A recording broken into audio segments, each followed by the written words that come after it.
서민 교수님이 보시기에 박형준 님이 잘생겼습니까? 그러니까 처음 봤을 때 젊은 때를 못 봐서 중년으로 처음 뵀는데 제가 하고 싶은 얼굴이에요. 본인은 잘생겼습니까? 저는 그러니까 제가 요새 제가 잘생겼다고 하는 말을 되게 부쩍 많이 들어요. 근데 제가 정말 필요했을 때 그 말에 절실해서 20, 30대 때는 한 번도 못 들었는데 요새 많이 듣는 이유는 제가 그래도 간만에 바른 말을 좀 해서 그런 게 아닌가. 역시 사람이 착하게 살면 이렇게 얼굴도 잘생겨지는구나 이거 느꼈습니다. 질문 박흥수 시장 CEO 대표에서 희망 홀수 남은 대표 박흥수 사장 해주십시오. 예, 해주십시오. 마이크 있죠? 마이크 드리고요. CEO 대표에서 해주십시오. 예, 성홍문 목사님, 제가 박씨가 아니고 김씨입니다. 김원수. 예, 저는 세만 나누는 홀씨 대표로 맡고 있는 김홍수입니다. 서민 교수님께 질의를 좀 드리겠습니다. 제가 보기에는 우리 박영준 교수님이 천생적인 인품이 참 좋으시고 아주 인격이 좋아 보이시는데 우리 서민 교수님이 박영준 교수님을 봤을 때 어떤 장점이라든가 단점이 있을 거 아닙니까? 그걸 오늘 있는 그대로 좀 평가를 해주시기 부탁을 좀 드리고 싶은데 재미있게 좀 해주시기 바랍니다. 김홍수 사장님 질문했습니다.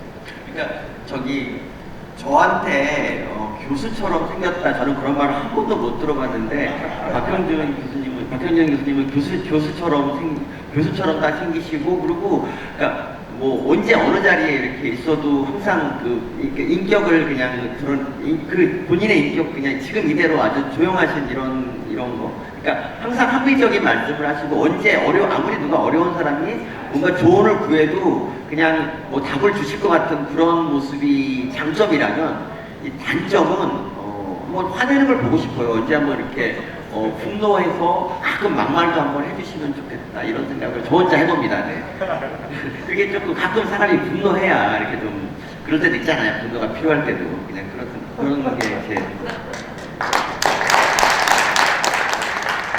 박영준님은 언제 뿔따고 냅니까?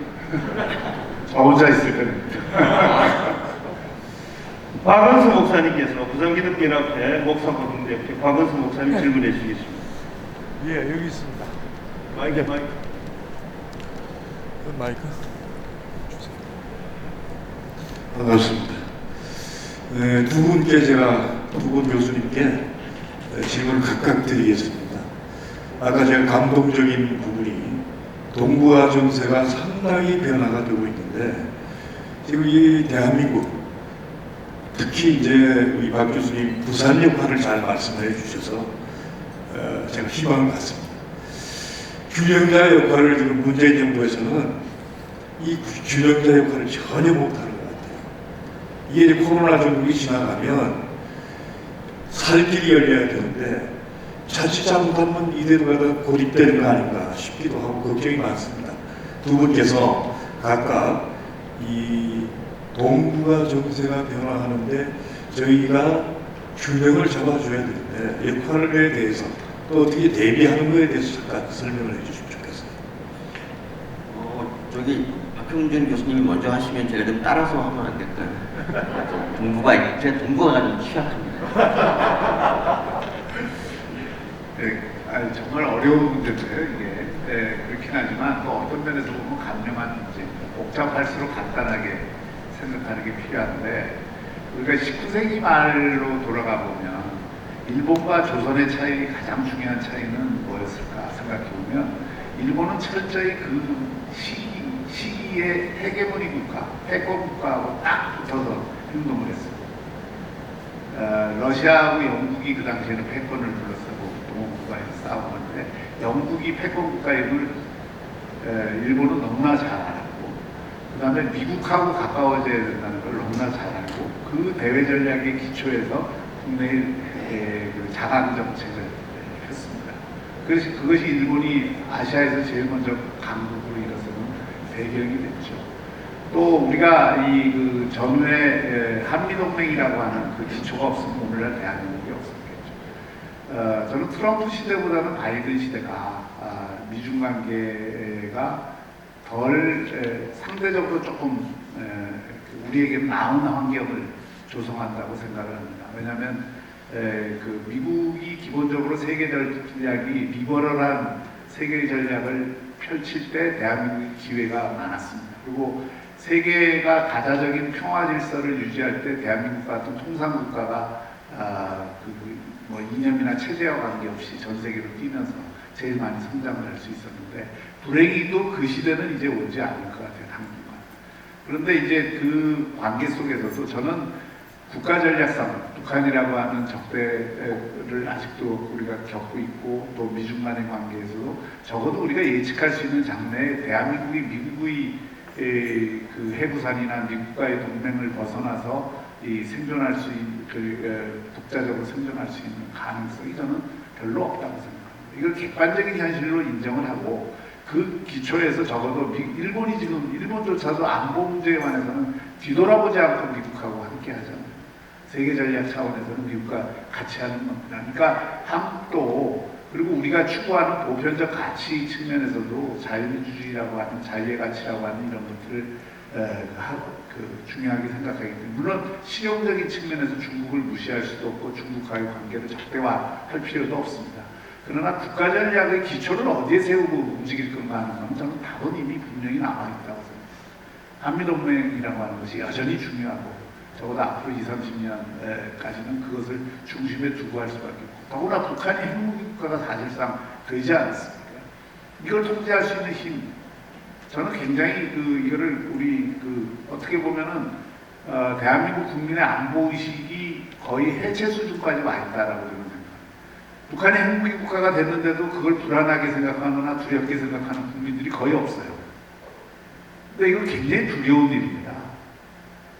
북한이 정말 미친 정권이라고 생각하면 그 핵무기 국가를 안 쓴다고 어떤 보장을 우리가 받을 수 있습니까? 그러니까 이런 부분에 대해서 이거를 장기적 어떻게 풀 건가도 동시에 고민을 해야 되지만 기본적으로는 우리 안보 틀을 분명히 강화하고 북한에 대해서 우리가 인내심을 갖고 사실은 저는 접근을 해야 된다고 생각을 합니다. 뭐 여러 가지 자세한 말씀은 제가 드릴 수가 없고 또 일본 관계도 그런 면에서 이 생각을 해야 된다. 저는 좀 자세한 말씀은 그냥 그 정도. 서민 교수님 답변해 주십시오. 저 역시 뭐 미국과의 동맹을 뭐 확고히 하는 그런 와중에 이제 어쨌든 우리가 지금 나중에 뭐 장기적으로 봤을 때는 북한하고 통일을 해야 우리가 이제 좀 더 강대국으로 일어설 수 있을 것 같은데 이제 그걸 위해서는 우리 국민들의 이제 감정, 북한하고 통일해야겠구나 이런 마음을 좀 갖게 해야 되는데 지금 이 정부의 이런 접근 방법으로는 절대 이게 감정이 좋아질 것 같지가 않아요. 그러니까 만약에 예를 들어서 미사일을 북한이 아무리 쏴도 그리고 뭐 특등 대통령한테 뭐 특등 거절이다, 뭐 삶은 선택하리다 이런 말을 해도 정말 한마디도 못하고 그리고 뭐 한미 연락사무소를 폭파했는데도 불구하고 뭐 제대로 항의도 못하는 이런 나라. 그러니까 이런 걸 보면서 사람들이 북한에 대해서 그럼 북한에 대해서 좋은 감정을 가질 수 있습니까? 전혀 그렇지 않죠. 심지어 우리가 이제 공무원이 정말 안타까운 죽음 있지 않습니까? 바다에서 총거자 죽이고 뭐 태워졌는데 어쨌든 그런 걸 그때도 우리 정부는 뭐 별도로 항의도 못하고 그냥 있다가 나중에 사과 한번 하니까 막 대몽군주라고 죽어서 난리가 났던 이런 적도 있는데 그러니까 이런 모습들을 자꾸 보일수록 우리가 저 자세로 갈수록 왜 우리가 저런 한심한 나라한테 묵신거려야 되지 하면서 북한에 대한 증오가 일어나죠. 저도 원래 북한 우리 민족이라 생각했는데 이 정권 들어서 정말 점점 멀어지고 있고 통일을 해야 되나 이런 생각이 드는데 어쨌든 좀 북한에 대해서 좀 우리 정권이 좀 단호한 태도, 그러니까 잘못한 건 잘못했다고 얘기할 수 있는 그런 나라가 좀 최소한 됐으면 좋겠다. 그래야 나중에 우리가 통일이 되고 뭐 동북아를 뭐 약간 중심이 될 수 있지 않을까 이런 생각합니다. 예, 마지막으로 청년 CEO 해주시고 모든 질의응답 마치겠습니다. 자기 소개. 네, 반갑습니다. 청년 CEO 김명보입니다. 부산에서 중소기업을 운영하는 입장에서 당면 과제가 생존과 성장입니다. 만약 이번에 이제 부산 시장님이 이렇게 바뀌시게 된다면 향후 어떤 변화가 당장 일어날지 여쭤보고 싶습니다. 박형민 교수님께. 제가 이게 자칫 잘못하면 정말 구체적인 공약은 말씀하지 마시고. 네, 제가 이렇게 자세한 말씀은 대충 정책이나 공약과 관련해서 제가 말씀드리기가 조금 어렵고요. 우리가 이제 부산 전체를 놓고 볼 때 아까도 잠깐 말씀드렸지만 어쨌든 제가 생각하기에는 가장 필요한 게 민간의 혁신 역량을 극대화하는 그것이 대단히 중요하다. 부산의 전통적인 그러니까 2000년에서 2018년까지 전국 경제 성장률이 4%인데 부산의 경제 성장률이 2.7%입니다. 그리고 2010년대에 들어오면 그게 점점점 격차가 더 벌어져요. 그 이유가 뭐냐? 두 가지입니다. 하나는 생산 가능 인구가 부산이 계속 줄는 거예요. 청년층이 떠나니까 노령화가 심해지고, 그리고 두 번째 요인은 제조업과 서비스업 생산성이 다른 지역이나 특히 수도권 지역에 비해서 크게 떨어집니다. 근데 제조업과 서비스업의 생산성이 떨어지는 이유는 뭐냐? 이게 기존 산업에만 우리가 너무 의존을 하다 보니까 새로운 산업, 혁신기업, 그리고 벤처, 창업 뭐 이런 것까지 포함해서 또 신산업 이런 쪽에 우리가 투자가 덜 되고 그쪽의 산업들이 제대로 육성이 안 되고 그러다 보니까 기존 제조업들의 생산성은 정체돼 있고 새로운 산업들은 육성이 안 되고 성장을 못하니까 점점 그 격차가 벌어질 수밖에 없습니다. 그럼 우리가 초점을 어디에 둬야 되느냐? 기존의 제조업들도 혁신을 해줘야 됩니다. 그거를 생산성을 높이고 이런 혁신을 해줘야 되지만 새로운 산업을 하여튼 끌어오고 육성하고 이런 쪽에 굉장히 관심을 갖고 또 투자를 해야 되고 또 기존에 이 부산에 있는 기업들 가운데 제가 뭐 지금 진상과도 마찬가지지만 이렇게 성장 가능성이 굉장히 높은 기업들이 더 성장할 수 있도록 하는 그 전략을 써야 된다고 생각을 합니다. 그래서 그런 것을 통해서 부산에 있는 부산에서 출발한 기업들 가운데에서도 브랜드 가치가 전국적으로 이 명성을 떨칠 수 있게끔 만들어주는 전략도 필요하고 또 부산에서 서울로 갈 수도 있는데 수도권으로 갈 수 있는데도 불구하고 부산에 있으면서 뭔가 이거 해보려고 하는 기업들을 부산시 차원에서는 굉장히 적극적으로 지원을 해줘야 되는 것 아니냐. 이게 제 평소 지론입니다. 네. 제가 저도 잠깐 답변하려고 했습니다. 작년보다 훨씬 좋아질 걸로 생각합니다.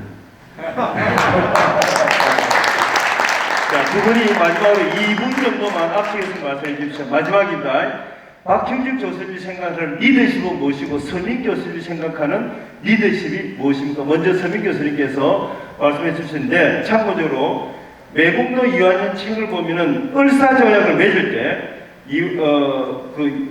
매국노 고종께서 8만 양을 받았답니다. 지금 돈으로 한 사람은 800억 받고 을사조약 계약했답니다. 그 책에는 그렇게 나와 있는데 서민 교수님 리더십은 무엇입니까? 마지막 2분.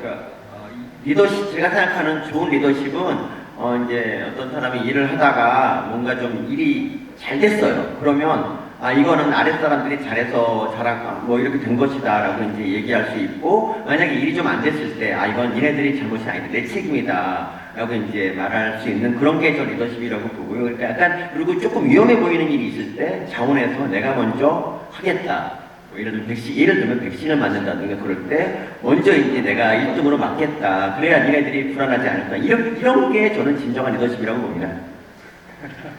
동양에서 옛날 좋은 정치인 지도자를 성인이라고 했어요. 동양에서 성인이라고 할 때는 그게 좋은 정치인 리더라는 얘기인데, 성인을 풀어보면은 귀, 입구, 마틀림입니다. 그러니까 귀가 열려 있고 자신의 생각을 잘 말할 수 있고, 그리고 정말 주어진 임무를 제대로 하는 사람을 성인이라고 표현했죠. 그리고 서양에서는 아랫대를 갖춘 사람을 정말 리더라고 얘기했습니다. 그 아랫대는 탁월함입니다. 그 탁월함은 지적 탁월함도 있지만 그 윤리적 덕목, 아까 제가 말씀드린 그런 양심과 윤리적 덕목을 갖춘 걸 의미하고, 또 하나 거기에 덧붙여지는 게 담대한 용기입니다. 담대한 용기가 필요할 때는 그 담대한 용기를 쓸 수 있는, 우리가 뭐 처칠에 의해서도 보고 링컨에 의해서도 보고 다 보지만 저는 지금이야말로 대한민국에 이런 아랫대를 갖추고 성인이 필요하다고 생각합니다.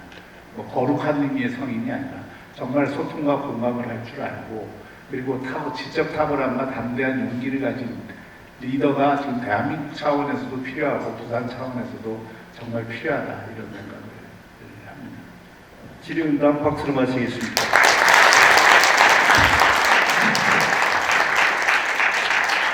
네, 저희 어머니께